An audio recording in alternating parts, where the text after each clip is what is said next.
Hello and welcome to livealittlehigher.com.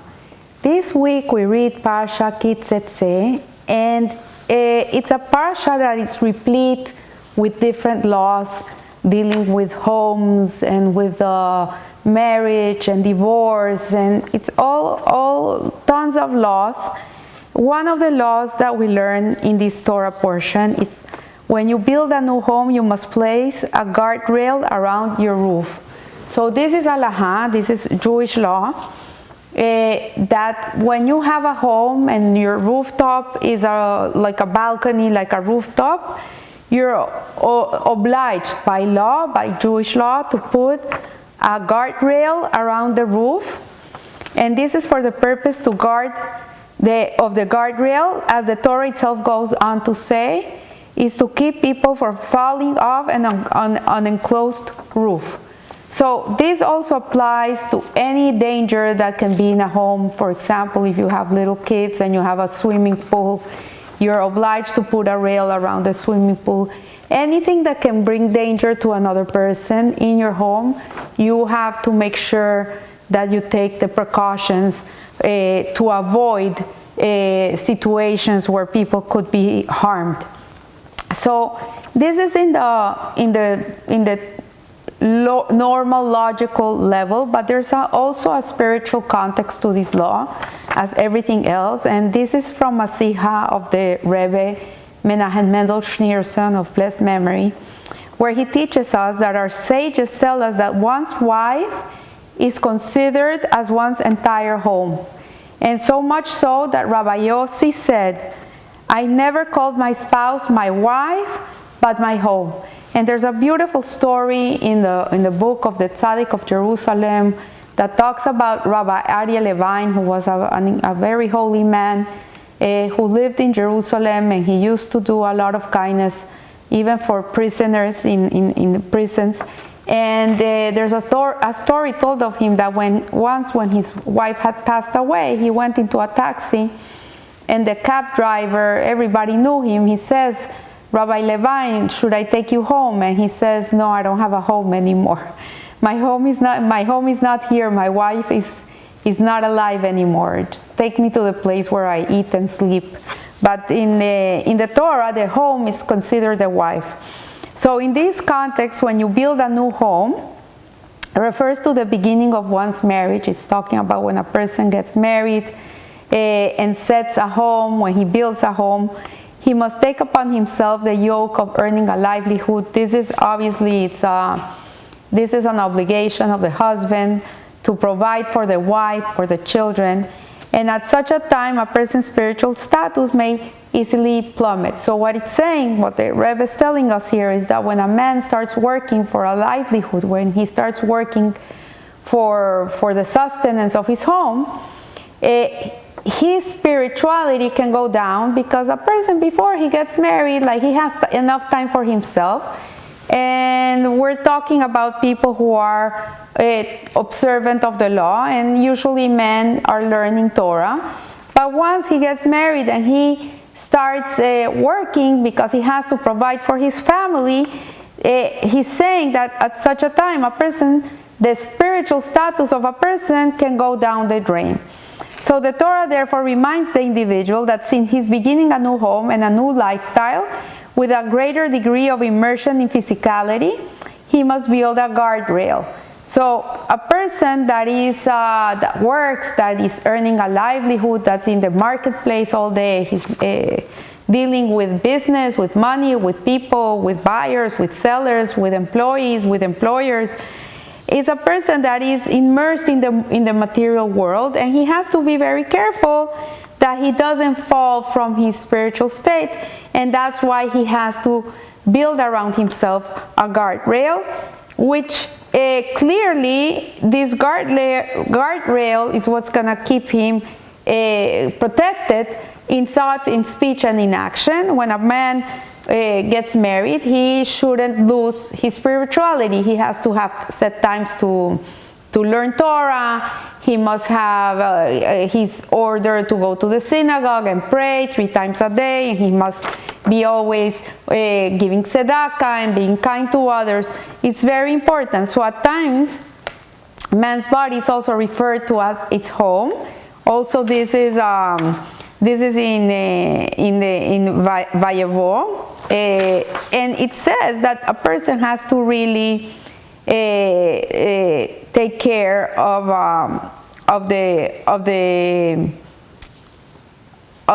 his spiritual sense, and that his body is also a home which houses the divine presence with the godly neshama, the soul that is a spark of God that we have, everybody has within himself, that he also needs to guard his body, because the presence of God is within himself.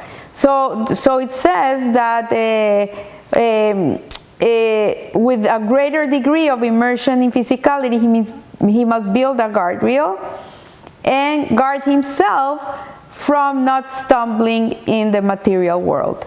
And so this manner of service is known as a new home, for prior to the soul's descent into this world, it had not the foggiest notion as to what the physical world and the spiritual service within it entails. So it's talking also about the soul before it comes down to the world. When it's up in the upper realms, the only thing this soul knows is spirituality. He has no connection to anything physical. And once the soul descends to the world, he's acquiring a new home. And then this entails that this person should continue a spiritual pursuit. So I see it very common in little kids, that you see these little kids, they have these existential questions. I have my grandchildren, and these 3-year-old kids, they're asking me where do they go when they die, and what happens to them when they die. And I'm thinking like, okay, they're 3 years old, why are they worried with this? But it's really, it's from the soul. It's an existential question. Every person is scared of ceasing to exist. This is the greatest fear a person can have. And you see that since they're born, they have this attachment to the other world, and they also need to understand that their soul is housed in a body, and the body is their home, and that they need to always learn Torah and pray to God and do acts of kindness and all these things that will house this neshama in this physical realm. But the spiritual soul has an abode down here. So furthermore, since the corporeal is infinitely distant from the spiritual, it's like really two opposites, the material world and the spiritual world, like each one is one to another side of the other. It says the service of purifying and uplifting this physical world is truly something new. And when a Jew serves God in this manner, the world itself becomes an abode for God. So here we have 3 homes. We have one is the body, which houses the soul. This is a home for the soul. I'm sorry. Then you have your physical home, where you sleep and eat and spend time. It's where you feel comfortable, where you take off your shoes when you walk in, when you can walk around in your pajamas. And this home also is housing the divine presence in your home through your marriage and through your acts of kindness and Torah that's lived in that house, the learning and the tzedakah that you give, and the prayers. And then you have the world, the whole world in itself also is a home for God. So this concept of an abode or a home for God is also something new.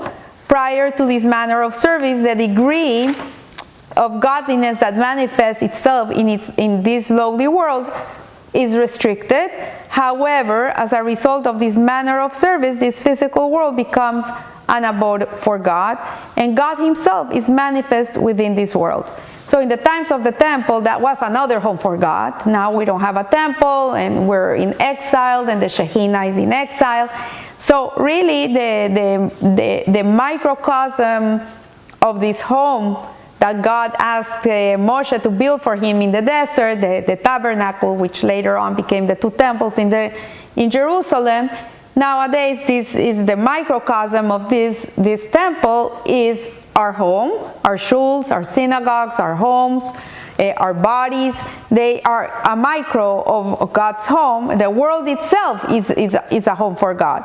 So it says that understandably, building such an important edifice has tremendous impact upon the builder. He too is refined and uplifted in a new and infinitely greater manner, to a point that his soul reaches an even higher state of existence that it enjoyed prior to the descent within the body. So what it's saying here is that before the soul descended into this world, the soul lived in another home. It lived up in heaven, in a godly environment. Everything was the rays of God, the Shekinah. There's no material world there. Everything is spiritual. This was his home.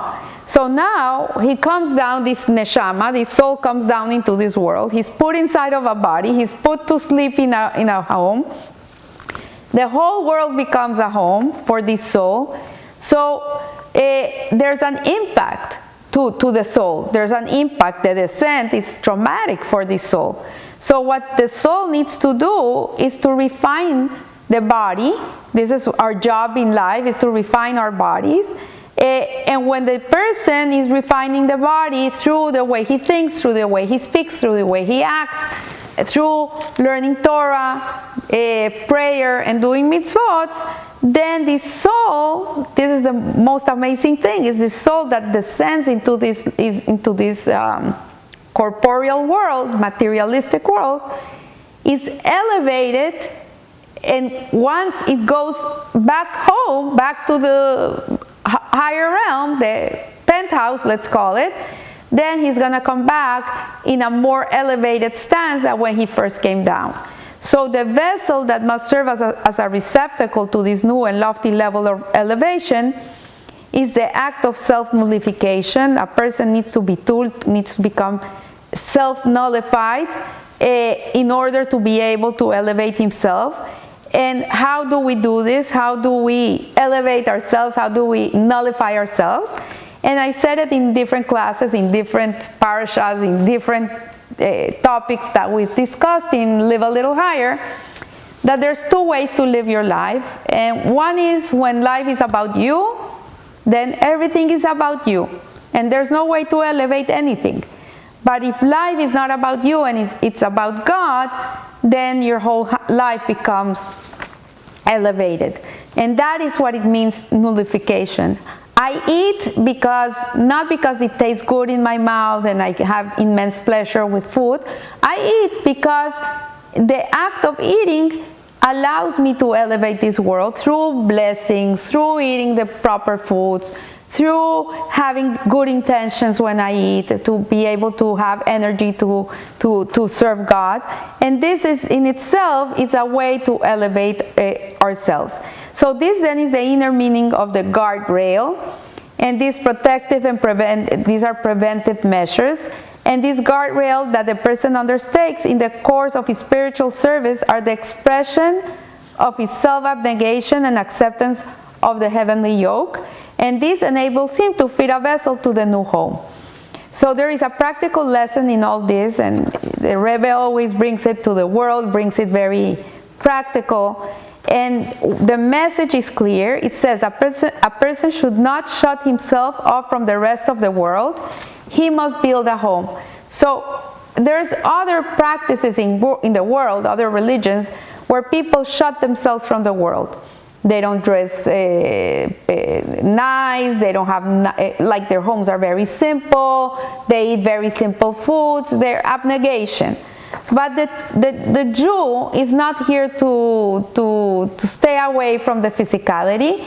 Our job is not to shun the physical world, is to make the physical world godly, is to take everything in this world that is acceptable by law, by Jewish law, and elevate it. So for example, your food, the way you eat it, the way you cook it, the way the animal is sacrificed, everything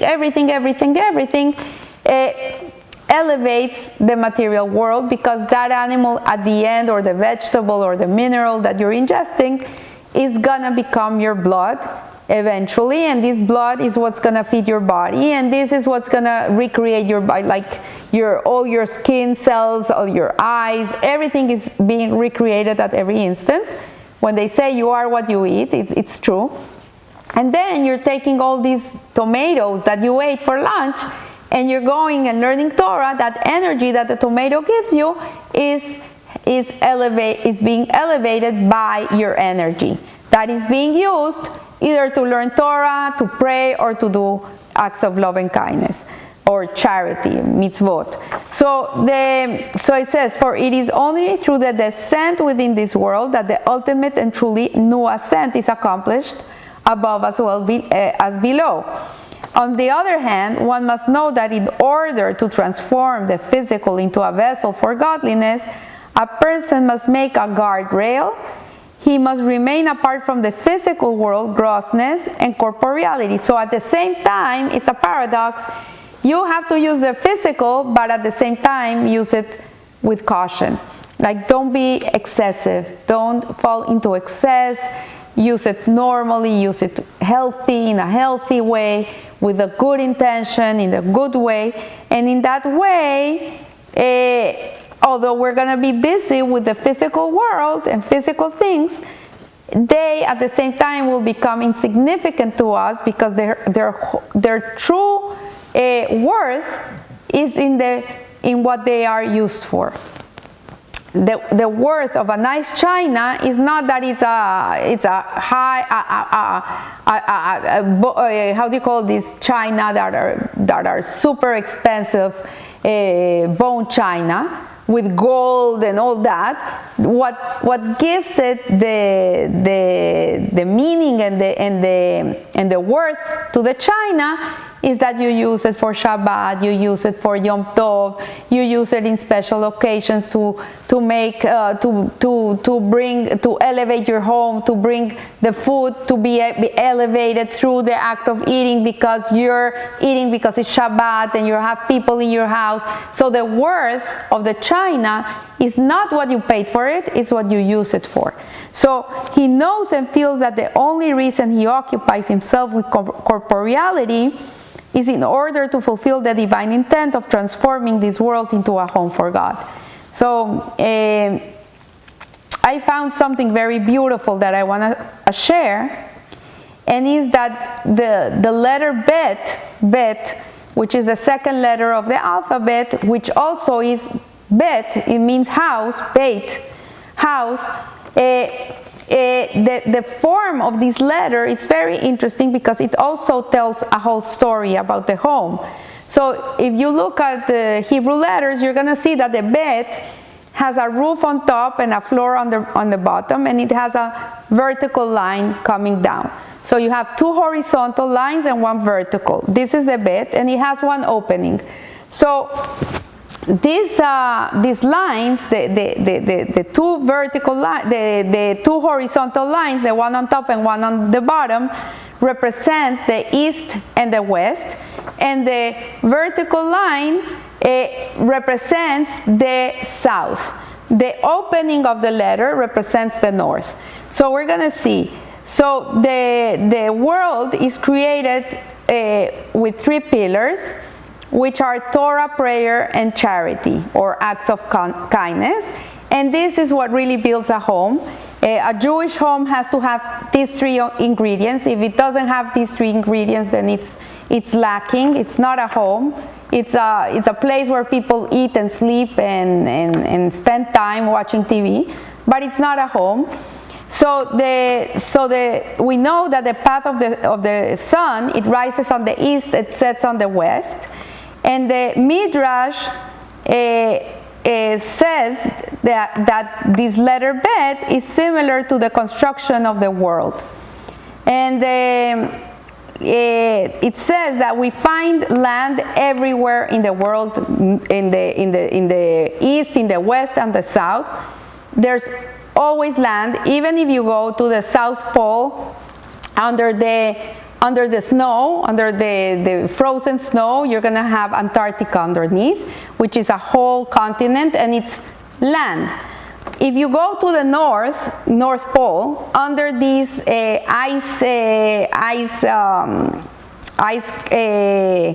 how do you call it, the frozen ice, and you chop it down, there's no land. There's water. There's no land. So we see that the frozen mass under the North Pole, there's nothing. And the lesson from the bait, which is the house, this letter bait, the world was created incomplete. This is the lesson. And our mission is to complete the world by perfecting it with good deeds and with prayer and with Torah study. So the North represents all evil. The North represents all evil that can come and influence us, ideologies that are evil, bad character traits, bad inclinations, vices, addictions, toxic feelings. All these things are represented in the North. And the antidote to this is to strive to be perfect. Obviously, we're never going to be perfect, because the only perfection in the world is Hashem. There's nothing perfect but Him. But we can try to be perfected. We can try to perfect ourselves. And how do we perfect ourselves? Through working through our character traits. If we don't have good character traits, let's start working with the character traits. And when we are able to, let's say, perfect our character traits, anger, jealousy, stinginess, all these bad character traits, then we come to perfect the world. So how do we perfect the world? Through perfecting ourselves. People are always looking, how are we going to fix these people? Don't stop trying to fix people. Start fixing yourself. When we fix ourselves, we fix the world. So with this idea, I leave you. We're in the month of Elul. It's a perfect time. Hashem is giving us the strength to do it. He's cheerleading up for us. He's with us right now. He's very accessible. So it's a time to really, if you want to create perfection within you, which you do have the ability to be better today than what you were yesterday, and tomorrow than what you're today, then this is something that we have to strive for. And God willing, we're going to have a lot of blessings, bracha, also with a bet in our homes. So I remember, live a little higher. Thank you.